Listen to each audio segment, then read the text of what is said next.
welcome to the Dream Journal.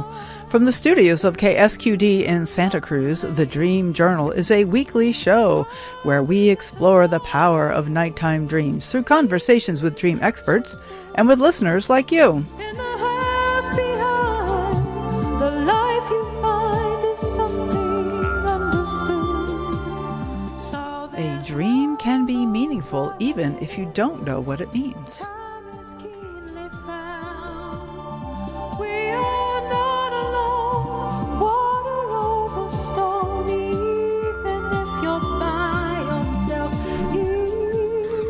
Today's music is called Alternity. Thank you to Rick Clough.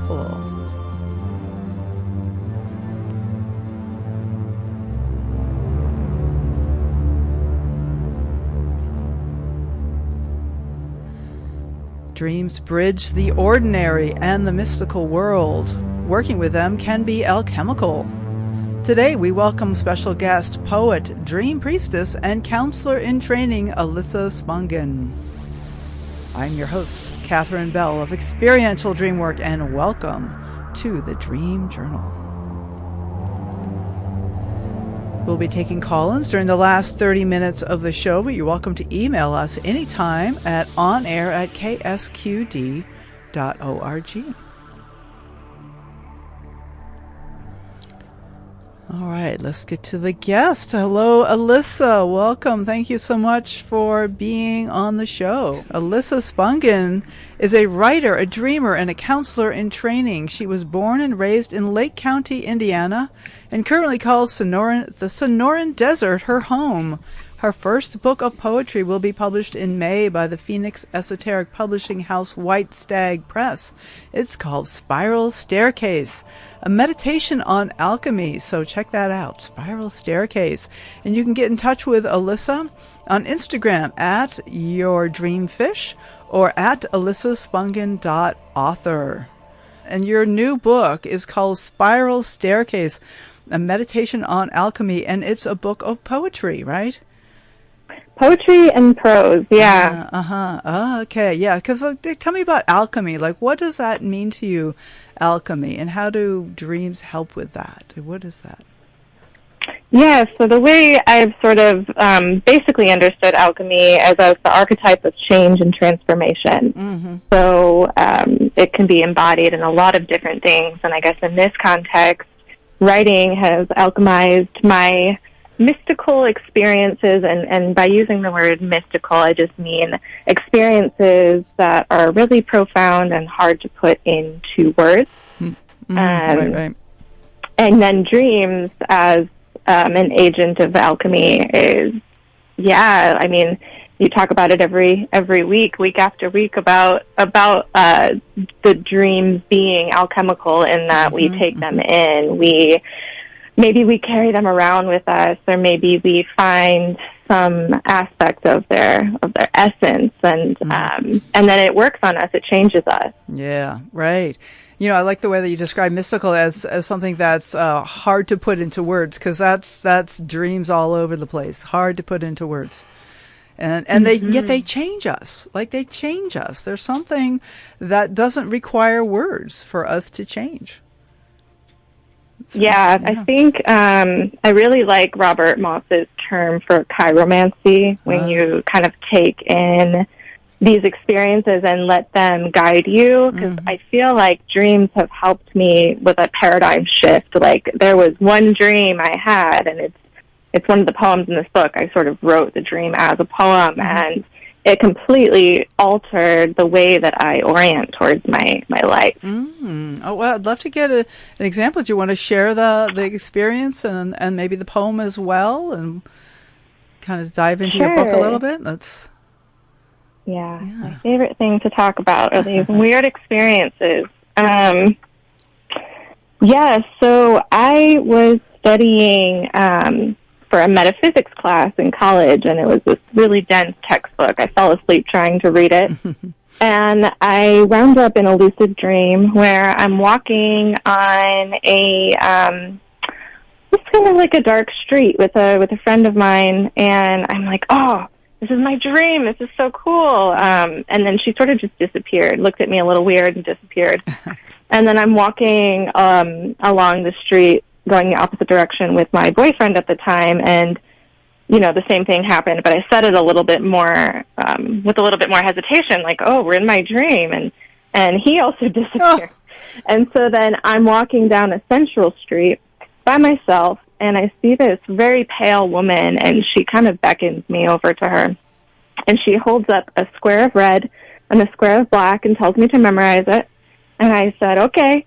And then we're in a tree house meeting. And it was like this beautiful golden light. And I'm sitting across the table from her. There are other people there.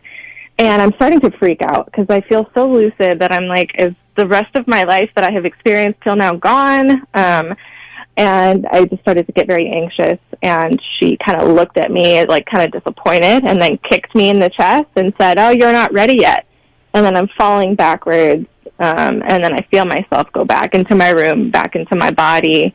And what was unusual about this was, the next day I was studying, and this was in person, and someone comes in and sits next to me and starts teaching me about this spirit that is associated with those colors, red and black, and he's wearing a red and black beaded bracelet. And I'm just sitting there like, okay, I don't understand what's happening here. And I feel like I'm still trying to understand, and that was probably... that was in 2011, so that was a long time ago. Yeah, and how did it change your perspective on your life? Well, I kind of, when I came out of that experience, I went to my roommate and I said, oh, I just had this really wild experience, and I told her, and she sort of looked at me like that person in the dream, like, what's wrong with you? And then I was like, all right, I had something really strange happen. I don't know how to hold this, and so my attempt at trying to understand what happened has led me, through all these other experiences, and specifically looking at the dreams for guidance, for direction. Yeah. Even if you don't understand what that direction is, I mean, that's. Oh, I never do. I never do. I like what you say at the beginning of the show about, dreams have meaning even if you don't know what it is. Right. A lot of times I'm just walking around. I'm like, oh, I dreamt that symbol. Let's buy that stuffed animal and carry it around for a while or whatever it is. Right. There's something that's so nonverbal about dreaming. That our attempt to condense it into words and put them on a piece of paper or into your phone or something seems like, hubris. Like there's some way that these dreams happen at, I sometimes think that maybe they happen at like the limbic system level, like well below the cortical level. So there just are no words. And so, and yet they're incredibly valuable. And like we're humans, modern humans like to think that the thoughts are what's important, and yes, they're valuable, absolutely valuable. And yet there's so much more than who we are, than thoughts. Just a few sessions of meditation will teach you that. Right. Yeah, and that's most people's, kind of common, if they're not a dream geek like we are, they tend to be like, well, what does that mean? And you're like, well, it's really hard to answer that question. And I'm not trying to distill it into this digestible thing for you to take with you. It's more like, let's live with it and live into it and get to know it. And that's why I love poetry for for dream work, because you can go into the limbic system, the feelings of it all, and then allow the associations to kind of tumble out, whether that's like a playful use of words or different images that come into play. Right. So, so you said you wrote a poem about this, or you wrote it out as a poem. Do you want to read us the poem so that we can kind of experience some of that? Yeah. I titled it Alchemical Upside Down. Negredo desert midnight, an empty street, bathed in warmth from old street lights. The walking albedo beckons, commands, bleed, die, virtues, instructs. Square of red, square of black, waking eyes, Citrinitas treehouse, back against the wall, fast forward in slow motion, seated, silent, baby birds as we await our feed. Rubedo, miss arrival, a mystery, incomplete. Philosopher's stone, not ready to face the unknown. Down, down, down. I am soft, a slithery echo, a fluid spirit. I am a thought. Who is this night bird singing this night song? That's it. Wow. Yeah, who is this night bird singing this night song? And I love that. I'm not ready. Like, maybe, will we ever be ready? Like, this is this is something that we're always waiting for, some magical ready moment. And yet, is that ever a thing? Like, what they say, ready, aim, fire. And it's like, but then some people say ready, fire, aim. But then some people love to say just fire. Like, maybe it'll never be ready and maybe there's nothing to aim at. Just do it. Like, the ready. Yeah, not ready. I guess, and I've had a lot of dreams where I sort of I feel like an annoying little sister trying to chase wisdom, and I'm like, hey, help me understand something, and then they're like, ugh, fine, come with me if you have to, and but I can't stop looking. I can't stop trying to, alchemize my own readiness. Right. I try to, I need to do less of this, more of this to really get into the dreams, and then just really looking at being humbled. No, I'm not ready. This isn't right, and I can't force it. And that's been a learning curve for me. Sure. You were ready enough to publish your book of poetry. Congratulations on that. Thank you. Yeah, but there's something about just being with the dream like you're talking about, and but I have so many things going through my mind. But one of the things that's going through my mind, I think it's still valuable to be a seeker, to be asking the questions, even if we're not going to get an answer. It's never going to be really clear. The dream says, quit your job and do this or something. The dream doesn't really ever tell me what to do, but it somehow tells me where I'm at, like what's true for me right now. And from that information, because I may be working from what should I be doing, or what am I expecting to happen, and the dream is talking more about what actually is happening, and that's so valuable. Yeah. I get a little overwhelmed sometimes. I'll remember 4 dreams in one night, and the next night I remember another 3, and I'm just like, which? So I think working with a dream worker, I've been working with someone in the natural dream work method, and that's really helpful to just focus on one image. But there's a part of me, I'm still carrying around a little frog. I don't know if I mentioned the stuffed animal. I've been carrying around a little frog with me for almost a month from a dream that happened a while back. But you don't know, and I think that's part of the humbling process that dreams have on us. Is if we did know, then what would we really learn? What would pull us forward into the unknown, which is where all that learning happens. Ooh, learning happens in the unknown. Ooh. That's interesting. There's something very so true about that. But they're talking about counseling and natural dream work, and I think that's a fabulous organization that has been going for quite some time with many different practitioners involved. And I know that you're a counselor in training as well.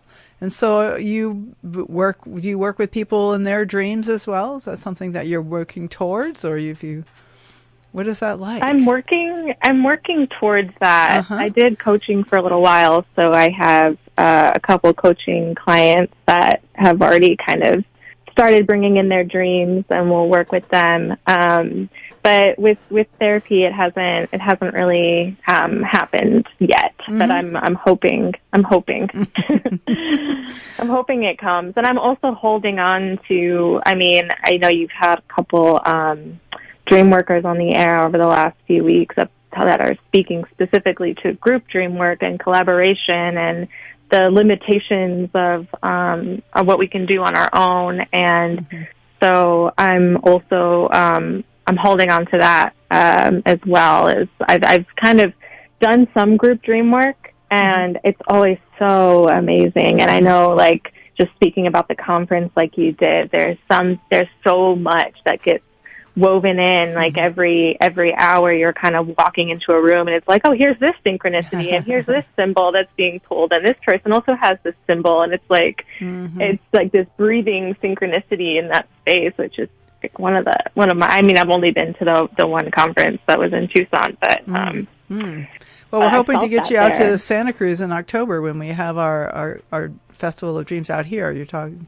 about maybe coming out and sharing some stuff with us. Great. Yeah.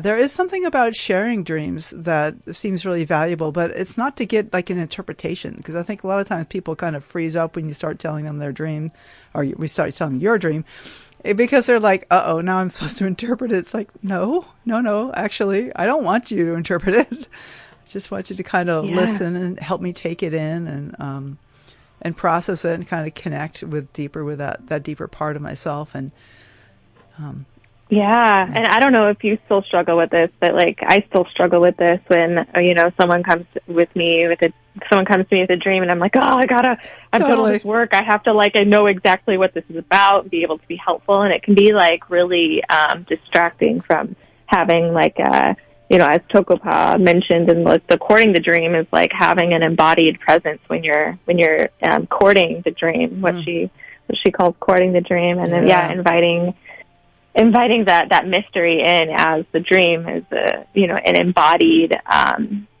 embodied mystery. Right. Yeah. No, there's I love the way that she speaks about that. I did have her on the show several weeks ago, 3 or 4 weeks ago, and it was just beautiful to hear her talking about the very much a mystic and the mystical applications of dreaming. And there's something about how that becomes like the realm of the shaman, where it's beyond words. Like we kind of started off talking about how so much of this is beyond words. And yet here we are talking about dreams. That's right, because that's where humans. Yeah. So they do bring about change, and we don't need words to bring about change. This alchemy, this whole idea of alchemy. Oh, now I'm circling back. I'm looking at my notes. This is always, whenever I get lost, look at your notes. This is always a useful thing. I want to talk about embodied experiential dream work, because we talked about natural dream work, which is a bunch of practitioners who offer, a dream therapy. I forget what they call it exactly. Everybody has a slightly different branding. But there's also embodied experiential dream work, which is Leslie Ellis's way of helping people learn how to work with dreams, which is to say not to interpret them. And I'm wondering, what aspects you find particularly helpful about this. This is Leslie Ellis's work. Yeah, I think part of it, I've only taken one workshop with her, and then I think I've been to one of her presentations, and I read her book. But wonderful. Something that's, I think, common with what you do is looking for the help in the dream. And then, taking going really slow to embody the different figures in the dream and allow them to breathe and speak and interact. Well, I'm thinking of the dream that you shared with the red and black squares, and it seemed like there were several helpers in that dream. And how do you look at that dream now? Because you said that was a long time ago that you had that dream, and how is it that it kind of lives in you now? Are there helpers in that dream, or is there still benefits in that dream for you? I think for me, that dream, what stood out to me the most was the, for lack of a better term, the bleed through experience that it had that direct synchronicity the next day. And so just following the lead of those colors, like the red and black, and looking at different cultural traditions that what are associated with those colors, and maybe different entities that are associated with those colors, and kind of just following through with that. And then it's been a lot of random experimentation with it, for sure. Interesting. But I think Yeah, the part about that, the bleed through experience, like that's what changed everything so profoundly. Was like, oh, I don't really know how this is all working. And it was just so funny that I was studying for a metaphysics class, because I took that class thinking it would start to like illuminate some supernatural or non-ordinary state sort of information, and then I like had my own experience. right. And I don't even think I got a great grade in that class because it was so complex. But yeah, so I look for those experiences, and I think that's when, you know, the dreams kind of serve a bridge between the ordinary and the mystical comes into play, of like, and this is another thing I'm taking away from Choco Pa's book, but like the synchronicity actually isn't like it's not these random experiences. It's actually the nature of how everything is at play, and it's kind of whether you're paying attention to it or not. And I have those conversations with my friends a lot, like, oh, I'm carrying around this frog, you know, I have a bumper sticker on my car that says MILF, man, I love fungi. And I had and I was walking out the other day, and there was a neighbor across the street that stopped and was like, hey, I love your bumper sticker. I'm like, oh, which one? Because I have another one that says former baby on board. And she said, and she's like, man, I love frogs. And I'm like, actually, it doesn't say that, but thank you for bringing the frog back in. And I'm still trying to like, you know, like live with this symbol. But yeah, it's like the synchronicity, we live for it, and at times it feels so random and like not, you know, not big stakes. It's like, sure, what's it going to mean to live into this frog image? You know, I don't know. It doesn't seem like that big of a deal, and a lot of people interpret it as you're on the right track.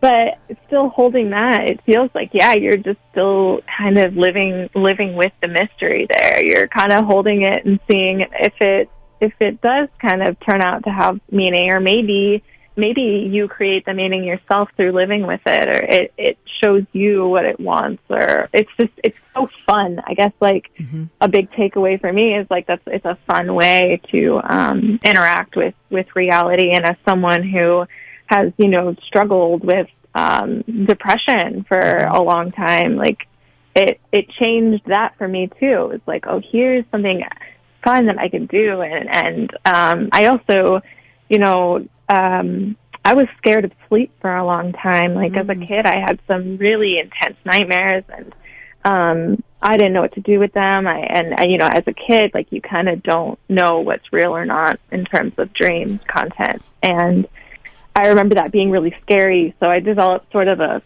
fear of sleep for a long time. And then I actually had a lucid dream also heal that for me. And so, yeah, dreams has had a huge impact on my life and the continuation of my life.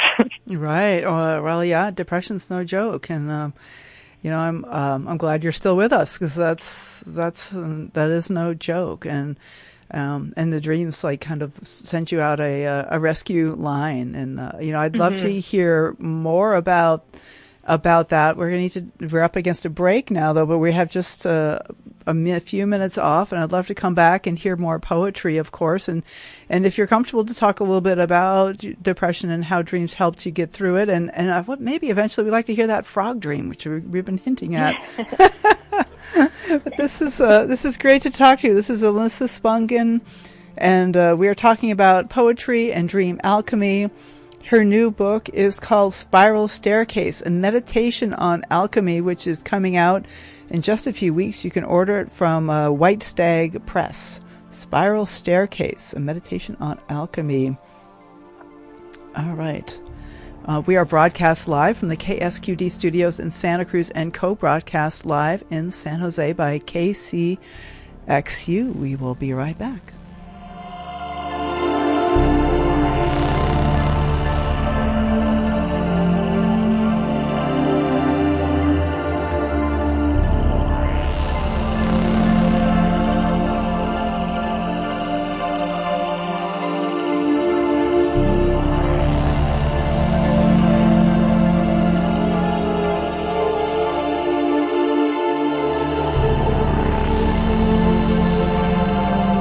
You're listening to the Dream Journal, and I am Catherine Bell of Experiential Dreamwork. I'd like to sound out a special welcome to our far-flung listeners who are streaming live over the air. You can do this every Saturday, 10 to 11 a.m. Pacific Time at ksqd.org.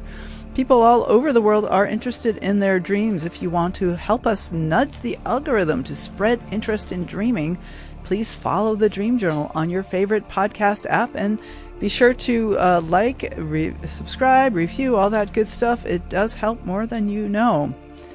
You can also find out about upcoming shows and pod drops by following me at #TheDreamJournal and at Experiential Dreamwork. I'm on Facebook, Instagram, and LinkedIn. Also, YouTube has quite a bit of video content, as well as all the audio shows is also on YouTube.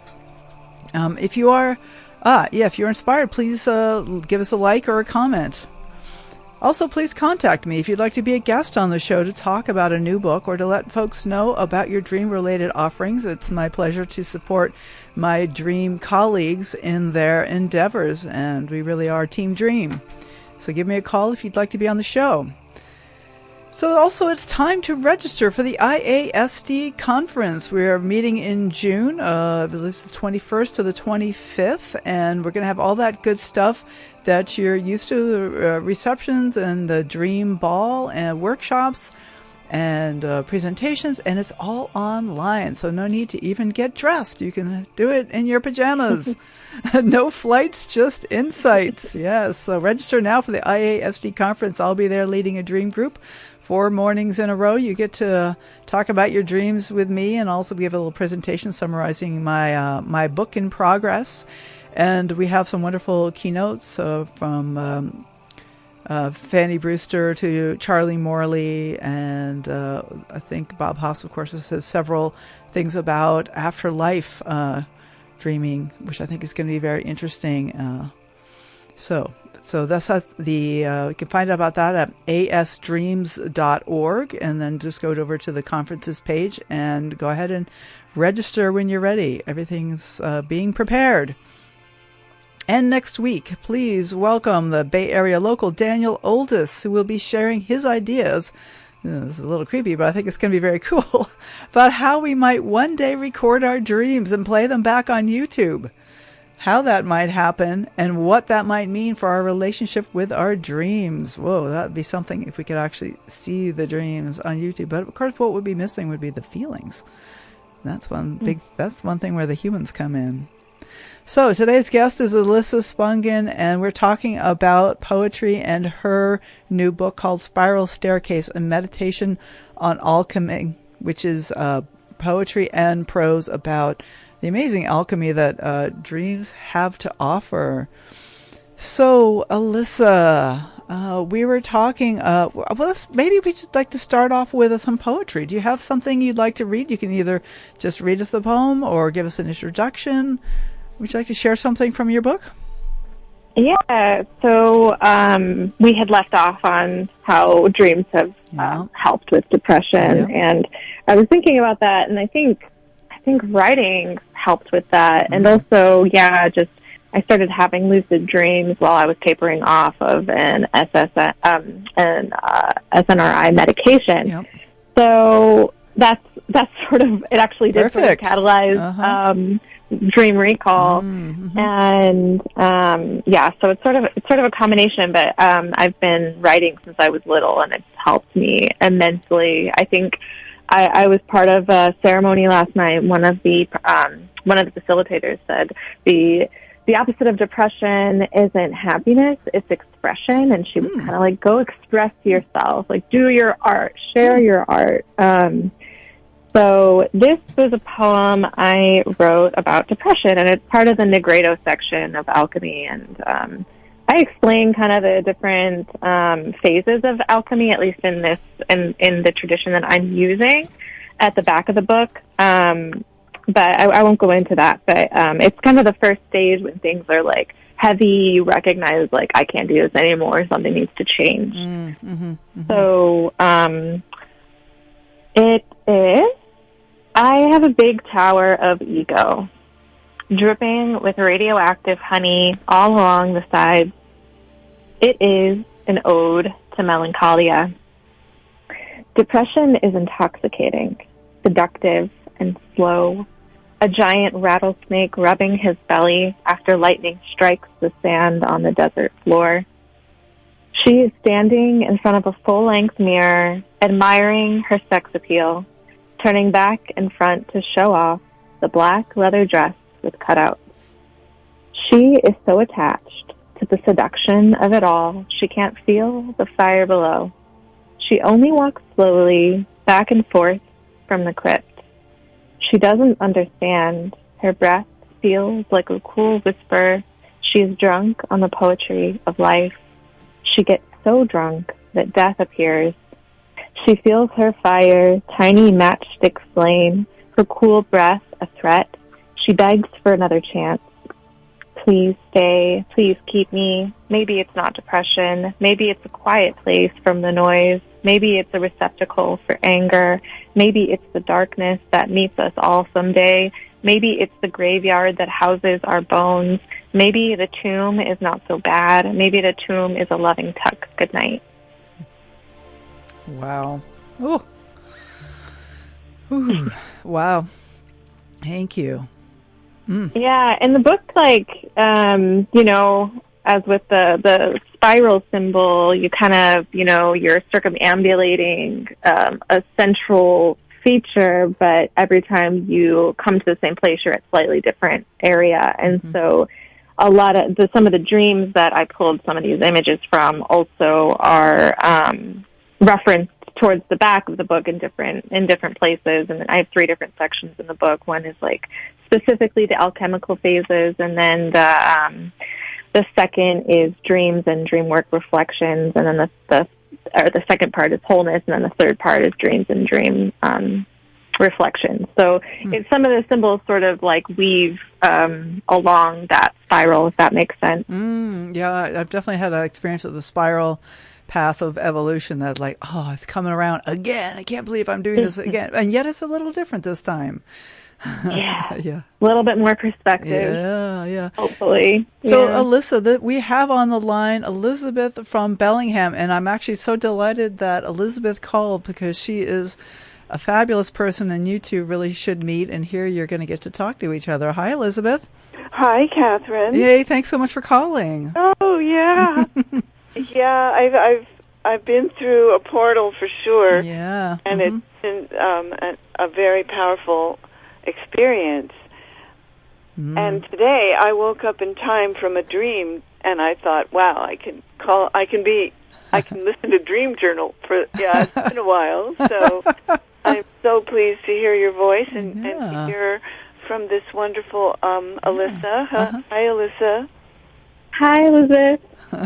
Hi. Yeah, Well, I have to tell you, the 2 colors from your dream have sparked a memory because I worked with the concept of roja y negro for a long time, meaning those are the Red Spanish words for red and black. Right. Roja y negro is a beautiful color scheme that I wear to remind myself of the indigenous population in South America. And so I think we learn from hearing other people's dreams in terms of, all these images Absolutely. that are swirling around the staircase. It's a staircase that appears as you take the steps, right? Elizabeth, I wondered, do you want to share a dream or maybe a poem? I know you're a poet as well, and you also have this beautiful prose that you write. Do you want to share a little bit of anything that you'd like to share, Elizabeth? Is there something you want to... Well, I could share a poem.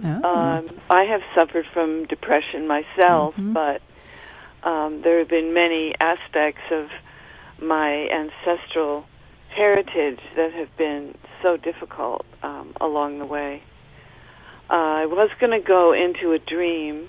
Well, it's your choice. It's totally your choice. Whatever you feel like is up for you, Elizabeth. Right. I'm so inspired by the poetry, Alyssa, the way you're pulling it into real time. Yep.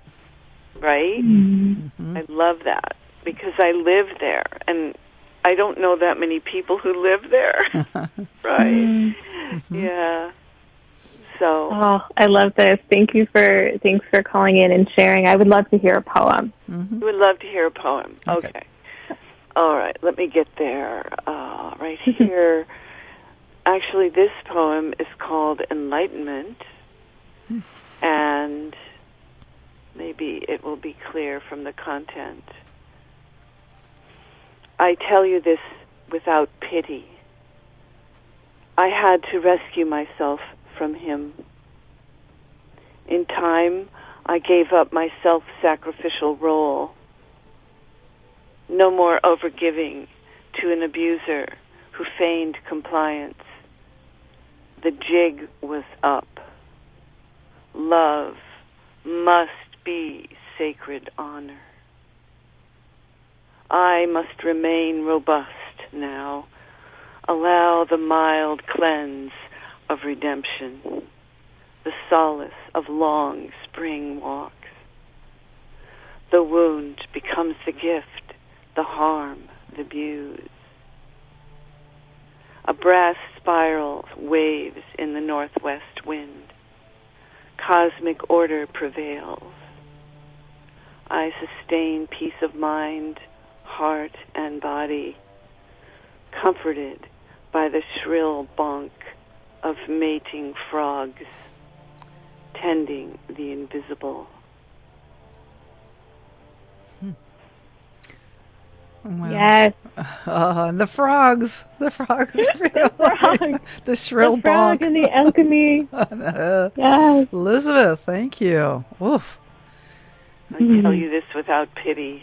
Yeah, exactly. It's awakening. Feels like an awakening, that moment. Yes, and I think that it bodes well to say that the difference between enlightenment, as I understand it, as opposed to being saved, is that we go through the suffering, and that is where our wisdom comes from. Instead of having an authority telling us that we are saved. So giving up my power to, like, a priest or anyone else is not the same type of wisdom as understanding my own depth.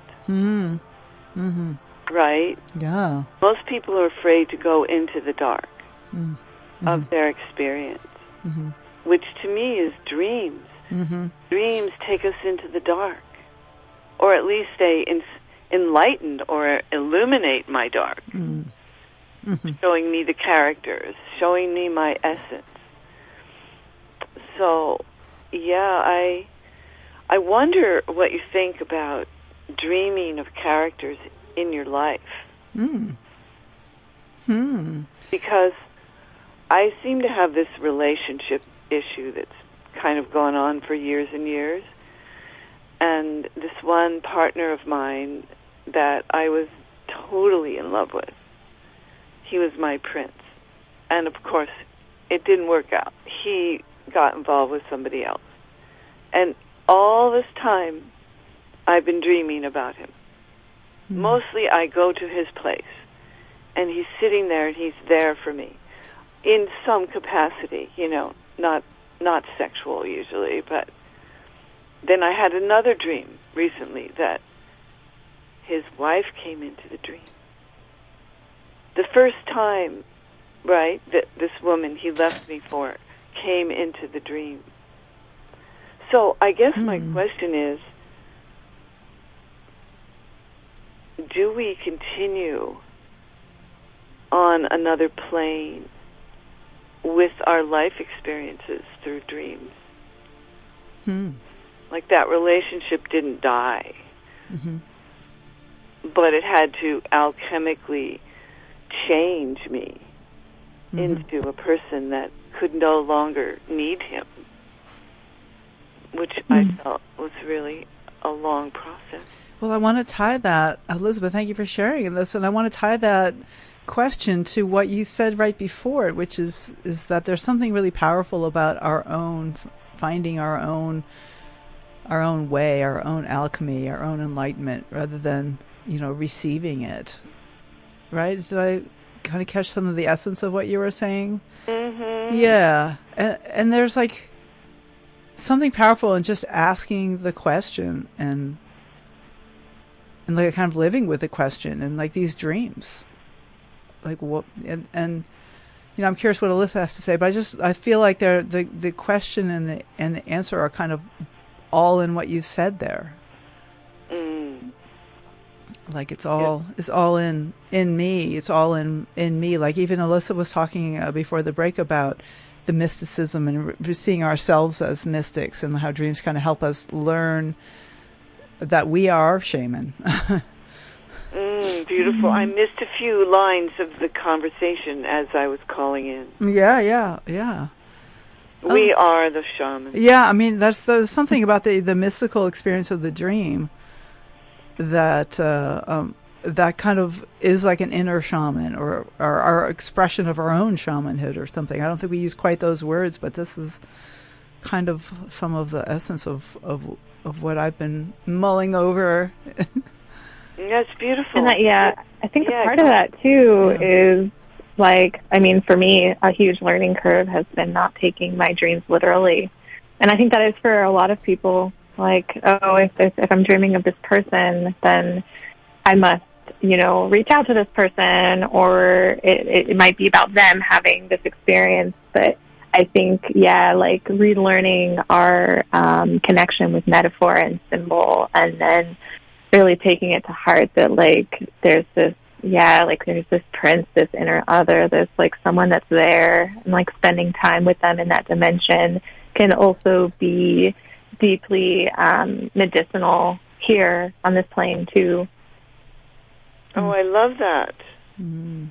Oh, he just shifted for me to my inner prince. Of course. I mean, he still is, right? I mean, there's a way that these relationships of ours, even if the outer world relationship is over or has changed in some way, that these older relationships are part of who I am. Like even like my mother, like how she was when I was a child, how she is very different than how she is now, and yet she still lives inside of me as how she was as a child, or how I saw her. Oh, that's wonderful. Right? That gives us a vast inner archetypal realm. Oh, thank you. Thank you. It's Elizabeth. so good to talk about it, and as you say, it's not the words that make it what it is, but the words open it. Like I think Jung said, each word is a person or something, and you're like, oh, there's an image behind it, right? Elizabeth, thank you. I'm so glad you called and shared that with us. Beautiful poem. Good to be with you. All right, take care. Thank you, Alyssa. I love that you're publishing your book. Thank you. I look forward to seeing it.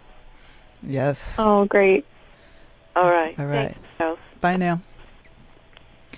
So, Alyssa, do you want to say a little more about how folks can get in touch with you and how they can find your book? And then we'll have some closing comments, but let's do the logistical stuff first here.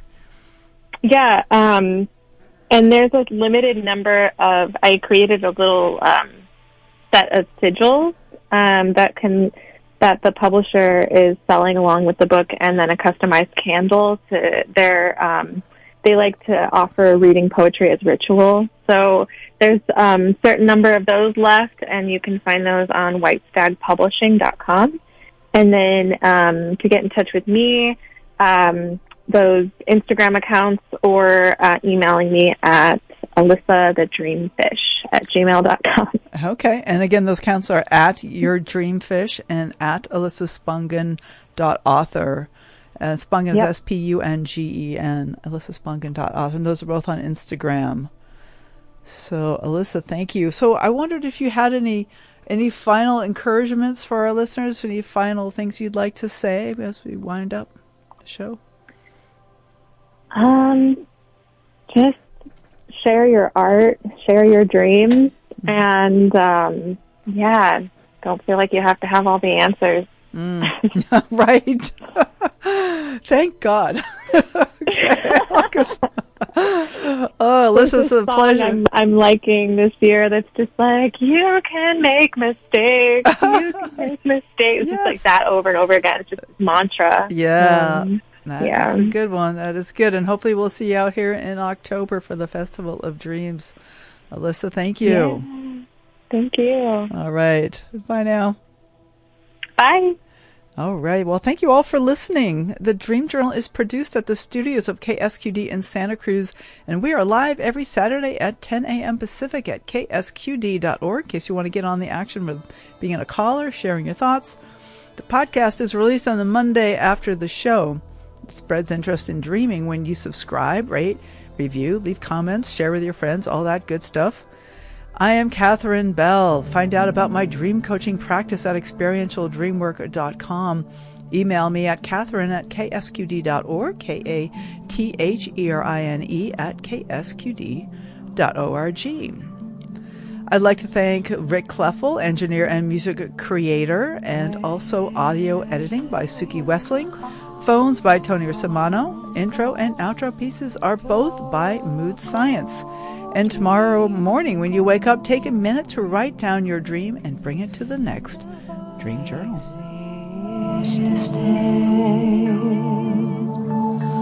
Where you are is no